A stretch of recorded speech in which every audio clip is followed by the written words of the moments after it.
உங்கள் தந்தி1 தொலைக்காட்சியில் கருடா தினமும் காலை 6 மணிக்கு காண தவறாதீர்கள். விழுப்புரம் மாவட்டம் திருவெண்ணெய்நல்லூரில் குடியிருப்புகளுக்குள் இடுப்பளவு தண்ணீர் தேங்கி நிற்பதால் மக்கள் கடுமையாக பாதிக்கப்பட்டுள்ளனர். அந்த காட்சிகளை பார்க்கலாம்.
போட்டாலும் சரி வரும். இதுக்கு ஒரு முடிவு வரும். ஏதாவது எங்க வீட்டில் எடுத்துக்கலாம்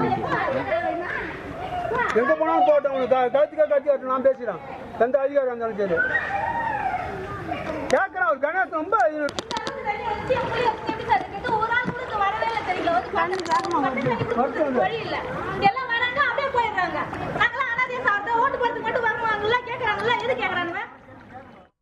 இது குறித்து செய்தியாளர் தாயுமானவன் வழங்கிய கள விவரங்களை பார்க்கலாம். பெஞ்சல் புயல் கரையை கடந்தாலும் வடியாத துயராய் இங்கே மக்களுடைய வாழ்வாதாரம் இங்கே கேள்விக்குறியாக மாறியிருக்கிறது. குறிப்பாக திருவெண்ணெய்நல்லூர் கிராமத்தில் இருக்கிறோம். நீங்களே பார்க்கலாம் எவ்வளவு தண்ணீர் என இடுப்பளவு வெள்ள நீர் என்பது சூழ்ந்திருக்கிறது. புயல் கரையை கடந்து 3 நாட்கள் ஆகிவிட்டது. ஆனால் மக்களுடைய இயல்பு வாழ்க்கை மட்டுமே இன்னும் மீள முடியாத ஒரு சூழல் இருக்கிறது. இடுப்பளவு தண்ணீர் நிற்கிது. 3 நாளாக கரண்ட் இல்லை. மிகப்பெரிய அச்சுறுத்தலுக்கும் அபாயத்திற்கும் இடையே தான் மக்கள் வாழ்ந்துக்கிட்டு இருக்கிறாங்க. சில பெண்மணிகள் இருக்கிறாங்க. கேள்விகளை முன்வைக்கலாம். நேரம் செல்ல செல்ல தண்ணீருடைய ஆழமும் அதிகரிக்கிறது. பல இடங்களில் தண்ணியோட ஃபோர்ஸ் அதிகமாக இருக்கிறதுனால இங்கே இருக்கக்கூடிய முதியவர்கள் மிகுந்த சிரமத்துக்கு மத்தியில் தான் தங்களுடைய அத்தியாவசிய பொருட்களை வாங்கி வருவதற்காக செல்லக்கூடிய சூழலையும் பார்க்க முடியுது. அம்மா, எவ்வளவு நாளாக இங்கே தண்ணி இருக்குது? எவ்வளவு பெரிய பாதிப்பு இங்கே? இதுக்கு முன்னாடி இது போன்ற ஒரு வெள்ளத்தை நீங்கள் பார்த்துருக்கீங்களா? இன்னைக்கு 5 நாளாக இருக்குது சார். இன்னைக்கு 5 நாளாக நான் அவசப்படுறோம். இன்னைக்கு 5 நாளாக அவசப்படுறோம். இந்த 5 நாளாக தண்ணி இருக்குதா? ஆனால் நாங்கெல்லாம் உடலாம் எல்லாம் பூண்டு பேரண்ட் எல்லாம் ஒரு பொருள் கூட உள்ளே கிடையாது. எல்லாம் வெளியில் வந்துடுது. எங்களுக்கு ஏற்பாடு பண்ணுங்க. எங்களுக்கு வாய்க்கால் சரி பண்ணி விடுங்க. எங்களுக்கு உதவி பண்ணி விடுங்க. ஆதார் அட்டை, ரேஷன் கார்டு எனக்கு எல்லாம் தண்ணியில் அடிச்சுன்னு போயிடுச்சு. ஒன்றும் கிடையாது எனக்கு. நான் போய் சொன்னோன்னு வந்து நீங்கள் பாருங்கள். பார்த்துட்டு நீங்கள் எங்களுக்கு வந்து ஏற்பாடு பண்ணுங்கள். பண்ணி எங்களுக்கு கொடுத்தீங்கன்னா உங்களுக்கு உதவி. என்னென்ன உடைமைகள்லாம் இப்போ இருக்குது? எவ்வளோ சிரமத்தில் இப்போ நீங்கள் இங்கே வசிட்டு இருக்கிறீங்க? எவ்வளோ கஷ்டத்தில் இருக்கிறோம் நாங்கள். இப்போ சாப்பாட்டுக்கு கஷ்டம், கரண்ட் இல்லை, தண்ணி கிடையாது. எவ்வளோ கஷ்டத்தில் நாங்கள் அனுபவிச்சுன்னு வரோம். அந்த கஷ்டத்தை நீங்கள் தீர்த்து விடுங்க. எங்களுக்கும் உங்களுக்கும் பாதுகாப்பு எங்களுக்கு வேணும். அரசு சார்பாக ஏதேனும் முகாம்கள் அமைக்கப்பட்டு கொடுத்ததா? மீட்பு பணிகளுக்கு யாரேனும் வந்தாங்களா? என்னம்மா சூழல்? எவ்வளோ நாளாக இங்கே இது போன்ற ஒரு சூழலுக்கு மத்தியில் நீங்கள் வாழ்ந்துட்டு இருக்கிறீங்க? அதிக தண்ணி வந்து இன்னைக்கு 3 நாளாக வந்துட்டு இருக்குது. 2 மாத குழந்தைகளை கையில் வச்சுட்டு இருந்தோம். 1.5 வயசு குழந்தைகளை கையில் வச்சுட்டு இருந்தோம். யாரோ ஒருத்தவங்களுக்கு மட்டும்தான் எங்களுக்கு வந்து உதவி பண்ணியிருக்காங்க. அது யார் என்னான்னு எங்களுக்கு தெரியல. கவர்மெண்ட்டில் யாருமே வந்து எங்களை என்ன எதுன்னு கேட்கல. கேட்டாக்கா வர இயற்கையான தண்ணிக்கு நாங்கள் என்ன பதில் சொல்கிறது?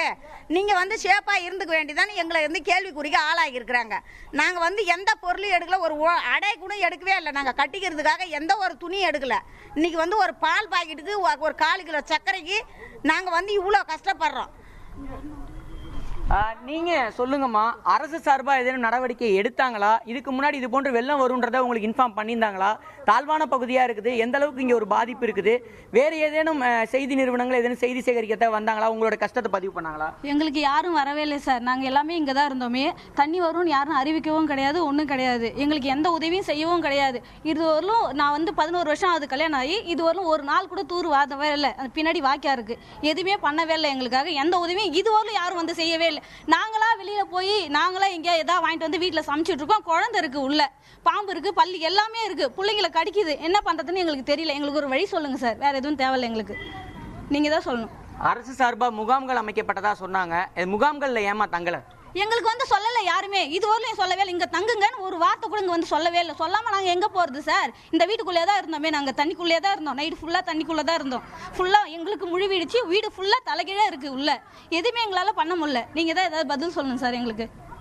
நீங்களே பார்க்கலாம், இது வரைக்கும் அரசு சார்பாக யாருமே இவங்களுக்கு உதவி செய்வதற்காக வரவில்லை என்ற ஒரு கருத்தை தான் பொதுமக்கள் வந்து தெரிவிச்சிருக்கிறாங்க. நேற்று வரை பார்த்தோம் என்றால் கழுத்தளவு வெள்ள நீர் இருந்ததாகவும் தற்போது இடுப்பளவு வெள்ள நீர் வந்து இருப்பதாக சொல்லியிருக்கிறாங்க. நேரம் செல்ல செல்ல பார்த்தோம் என்றால் இந்த தண்ணீரோட வேகமும் வந்து அதிகமாக இருக்கிறது தான் பார்க்க முடியுது. புயல் ஓய்ந்து 3 நாட்கள் ஆகிவிட்டது. ஆனால் இவங்களுடைய வாழ்க்கை மட்டும் இன்னும் விடிந்தபாடில்லை என்ற ஒரு வேதனையை தான் இங்கே இருக்கக்கூடிய மக்கள் பதிவு செஞ்சிருக்கிறாங்க.